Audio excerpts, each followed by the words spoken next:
ইউনূস সাহেবের ভাষণ, উনি আড়াইটার সময়, আজকে দুপুর আড়াইটার সময় টিভিতে একটা ভাষণ দিয়েছেন। আয়োজন হিসেবে খুব সাংঘাতিক, সবাই তাকায় আছে। খুব কম মানুষ বোধহয় বাকি ছিল যে টিভিতে উনি কি ভাষণ দিচ্ছেন সেটা না দেখছে, যার সুযোগ ছিল কেউ বোধহয় বাদ দেয়নি। কিন্তু ভাষণটার সম্পর্কে আমার সবচেয়ে ছোট্ট একটা বক্তব্য হলো, আজ থেকে ইউনূস সাহেবের নাম হয়ে গেল জেনারেল মঈন। হাসিনার হাতে জেনারেল মঈনের যে দশা হয়েছিল, আপনার খেয়াল করে দেখেন, না মঈন না ফকিরউদ্দিন, কেউ সেদিন থেকে, অর্থাৎ 2009 সাল থেকে দেশে ফিরতে পারে নাই, কেউ দেশে ফিরে আসেনি। শুধু তাই না, মঈনের 2 শাগরেদ ছিল, 2 বগলে, 2 ব্রিগেডিয়ার, ব্রিগেডিয়ার বারি আর ব্রিগেডিয়ার সিদ্দিকি। সিদ্দিকি বাগায় নিয়েছিলেন একটা মেজর জেনারেল, কিন্তু আর্মি থাকতে নেই। আর্মির চোখে আনসার বিডিপি কে দেখা হয় যে আর্মির বাইরের লোক, এবং যে গেছে আনসার বিডিপি প্রধান হয়ে সে আর আর্মিতে উঠতে পারবে না। একটা উৎসাহ নিচা জাতের লোক মনে করা হয়। তো উনি মেজর জেনারেলকে রক্ষা করার জন্য আনসার বিডিপিতে পাঠিয়ে দিয়েছিলেন ওনাকে, কিন্তু তিনিও বাংলাদেশে ফিরতে পারেন নাই, থাকতে পারেন নাই। আজকে ইউনূস ভাষণের পর থেকে ইউনূস সাহেব নিশ্চিত করে ফেললেন আমাদেরকে, আমরা যে মেসেজটা পাইলাম যে উনিও কোনো মতে এটা তারেকের উপরে চড়াই দিয়ে চলে যেতে চাচ্ছেন, আর জীবনে প্রথমদিন দেশে ফিরবে না। এবং সেটা একা ইউনূস সাহেবের না, তার উপদেষ্টারাও কেউ আর দেশে ফিরবেন না। কথা এত দুপুরের বেলায় আর একটা শব্দ বলে দিই, এরকম কথা আমার কানে আসছে। তারা কোথায় কি উঠবে সেই রাস্তাও ঠিক হয়ে গেছে। ইন্ডিয়ার জন্য না, সরি, হাসিনার জন্য না ইন্ডিয়া আছে, ওনাদের জন্য কোন দেশ আছে? এই দেশটার নাম শুনেছি ইস্ট তিমুর, অনেকে চিনবেন না হয়তো। এটা এককালে ইন্দোনেশিয়ার একটা দ্বীপ ছিল, খ্রিস্টান, ইন্দোনেশিয়া মুসলমান, কিন্তু এটা খ্রিস্টান অধ্যুষিত। এটা আলাদা করা হয়েছে, আলাদা করে ইস্ট তিমুর নামে স্বাধীন দেশ ঘোষণা করা হয়েছে। শুনেছি ওনাদের গন্তব্য ওখানে, এবং অনেকে সেখানে জায়গা, থাকার জায়গা, বাসা, ফ্ল্যাট ওটাও নাকি কিনে ফেলেছেন। তো সেই জন্য ওনারা যে জেনারেল মঈন হবেন তা রিফ্লেকশন হলো আজকে। হচ্ছে আমার প্রথম রিয়াকশন। সেকেন্ড রিয়াকশন, এটা একটা দায়, সারা অবশ্যই দায় ঠেলা। কিসের দায়? ওনাদের হাতে ক্ষমতা পড়ছে, ক্ষমতা ছেড়ে যাইবেন কেমনি, ওই অর্থে দায়। এই দায়টা ফেললেন ওনারা এভাবে, যেভাবে আজকে বক্তৃতাটা দিলেন। আর ভাই বলা যায় এটা হলো বিএনপির তারেকের হাতে ক্ষমতাটা তুলে দিয়ে পলায়ন, তার কাণ্ডটা আজকে করে ফেললে তুমি।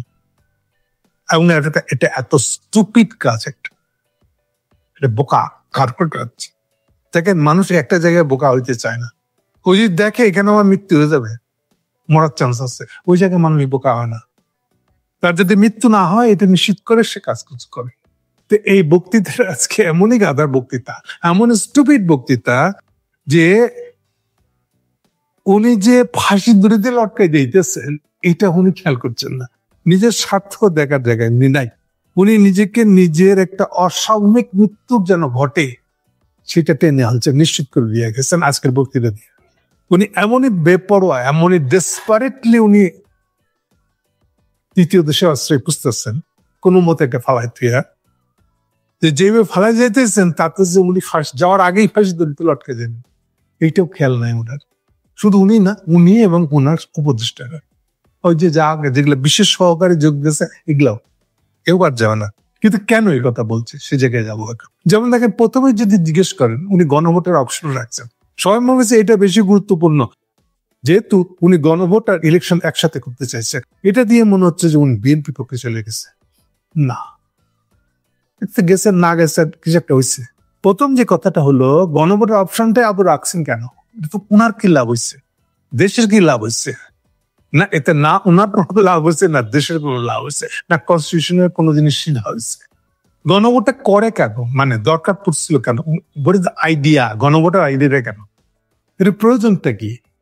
গণভোটটা প্রয়োজনে এই কারণে যে 8ই আগস্ট থেকে যে ক্ষমতাটা নিচ্ছে, এই ক্ষমতাটার ভিত্তি কি? কনস্টিটিউশনাল ভিত্তি। এইটা প্রশ্নবোধক ছিল।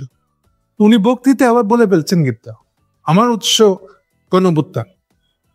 আচ্ছা, গণভোটে যদি আপনার উৎস, তাহলে আজকে এটা সিগনেচার করার জন্য প্রেসিডেন্টের কাছে পাঠাইলেন কেন? জুলাই সনদ আপনি নিজে সাইন করে দিয়ে ছেড়ে দিলেন না কেন? তার মানে আপনি আবার পুরান কনস্টিটিউশনে পাল্লে বললেন। তাহলে কি হইল? একদিকে বলতেছেন গণভোট্টান ক্ষমতা বসেছে, তাহলে গণভোট্টানে যদি আপনার ভিত্তি হইতে, তো সব ক্ষমতা ভিত্তি ওইটাই আপনার বৈধতা।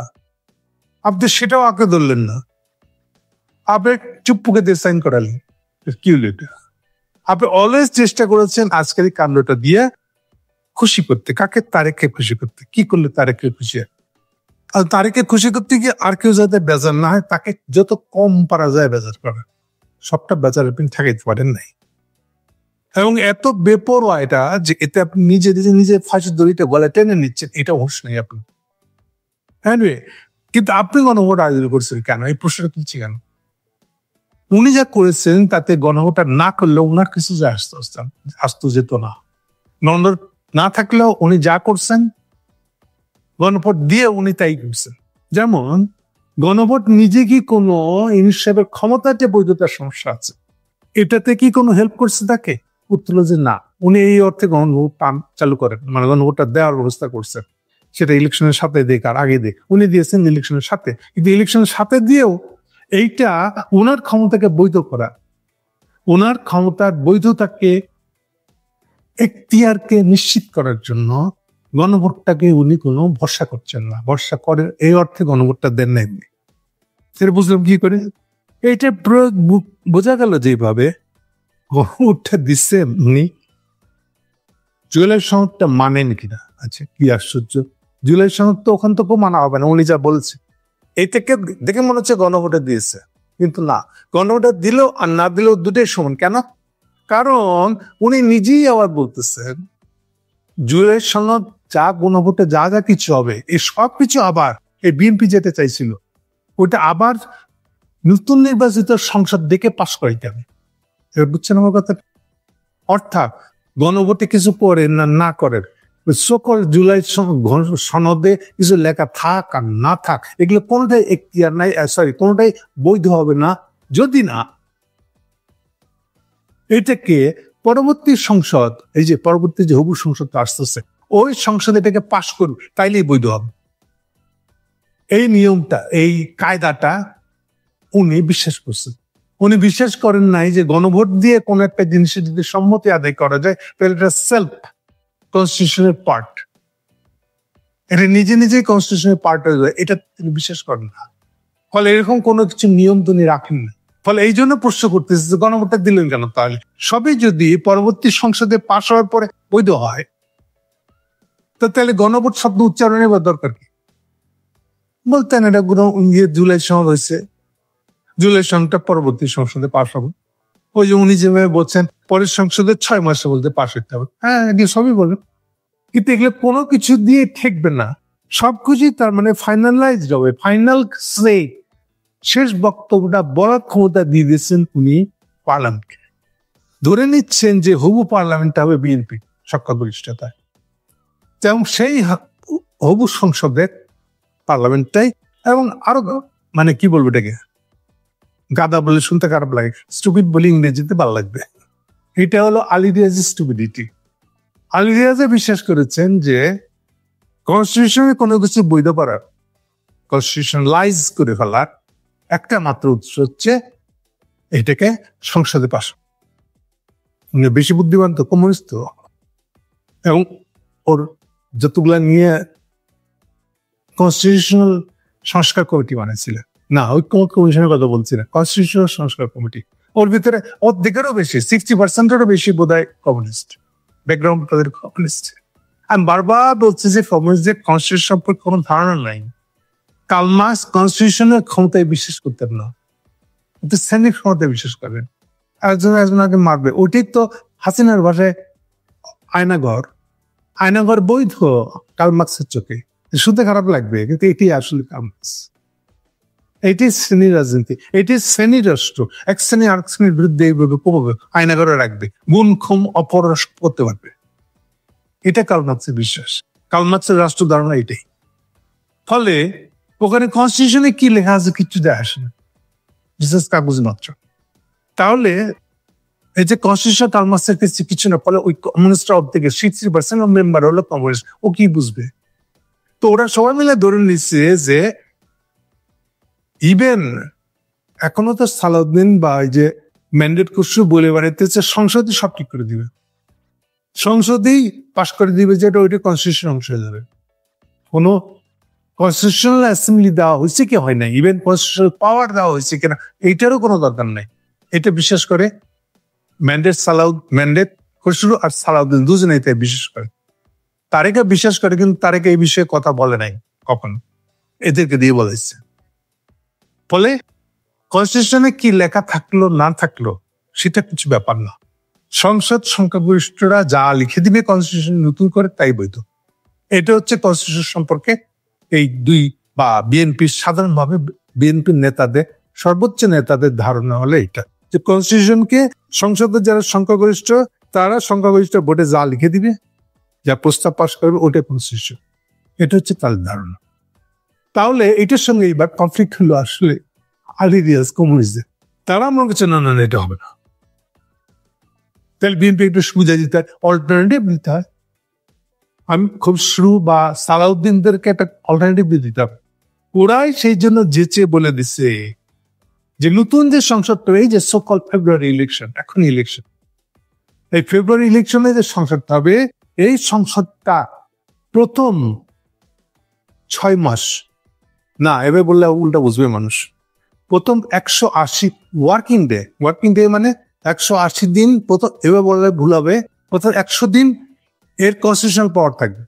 নামে কিন্তু জাতীয় সংসদ, কিন্তু আলিরিয়াজ লিখে গেছে যেভাবে, যে এইটা প্রথম 6 মাস মানে 180 দিন, 180 ওয়ার্কিং ডে মানে এটা 200 কেন 250 হয়ে যেতে পারে, কারণ এমনিতেই প্রত্যেক সপ্তাহে 2 দিন এক্সট্রা ছুটি, 5 দিন ওয়ার্কিং ডে।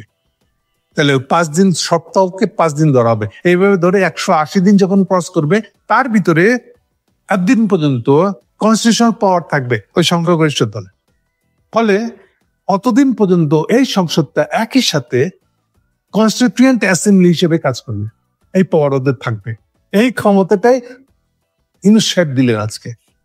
মানে এমনি তারা বেঁধে পিটাইতো বিএনপি বা সংখ্যাগরিষ্ঠদের যেই দল, ওরা এখন বেঁধে পিটাইলেও শুধু হবে না, ওদের হাতে তুলে দিল যে আমাকে ভাই মাটিতে একদম ঘষা দিয়ে দিই, মাইতে পিটাইলেও হবে না, তুমি আমার আরো সুবিধা করে দিলাম, তোমাকে তোমার একটা কনস্টিটিউশনাল পাওয়ার দিলাম, তুমি সংখ্যাগরিষ্ঠদের এবার যা বলে দিবা তাই কনস্টিটিউশন অংশ হিসেবে। এবং খেয়াল করেন, তিনি ক্ষমতা নিচ্ছেন 8ই আগস্ট 2024। এই 2024 থেকে শুরু করে এখনো পর্যন্ত তার ক্ষমতা কোনো বৈধতা নেই। এটা না পুরান কনস্টিটিউশনের অংশ, না কোনো নতুন বৈধতা তার আছে। এই বৈধতাটা নেওয়ারই সুযোগ ছিল আসলে যদি উনি গণভোটে দিতেন। গণভোটে যে জনগণ এটাকে হাঁ বলে দিত, তাইলে ইউনূস সাহেব বৈধ হয়ে দিতেন 8 তারিখ থেকে। 8ই আগস্ট থেকে যে সরকারটা উনি বানাইছেন, যা যা কিছু অধ্যাদেশ বলে নিয়ম জারি করছেন, এগুলো সব বৈধ হয়ে যেত। ওনাকে আর বৈধতার জন্য হবু সংসদের দিকে মুখ চেয়ে থাকতে হতো না, উনি নিজেই ইন্ডিপেন্ডেন্টলি বৈধ হয়ে যেতেন গণভোটটা হয়ে। এই জন্য গণভোট আগে হওয়াটাও জরুরি ছিল, যে দুজনের সাথে মিশে না যায়। মিশে যায় মানে এখন যে দুইটা করলেন উনি, গণভোট আর দিয়ে একসাথে, তার মানে তখন তাহলে কি হবে, গণভোটের রায় যখন আসবে বাই দ্য স্টেপ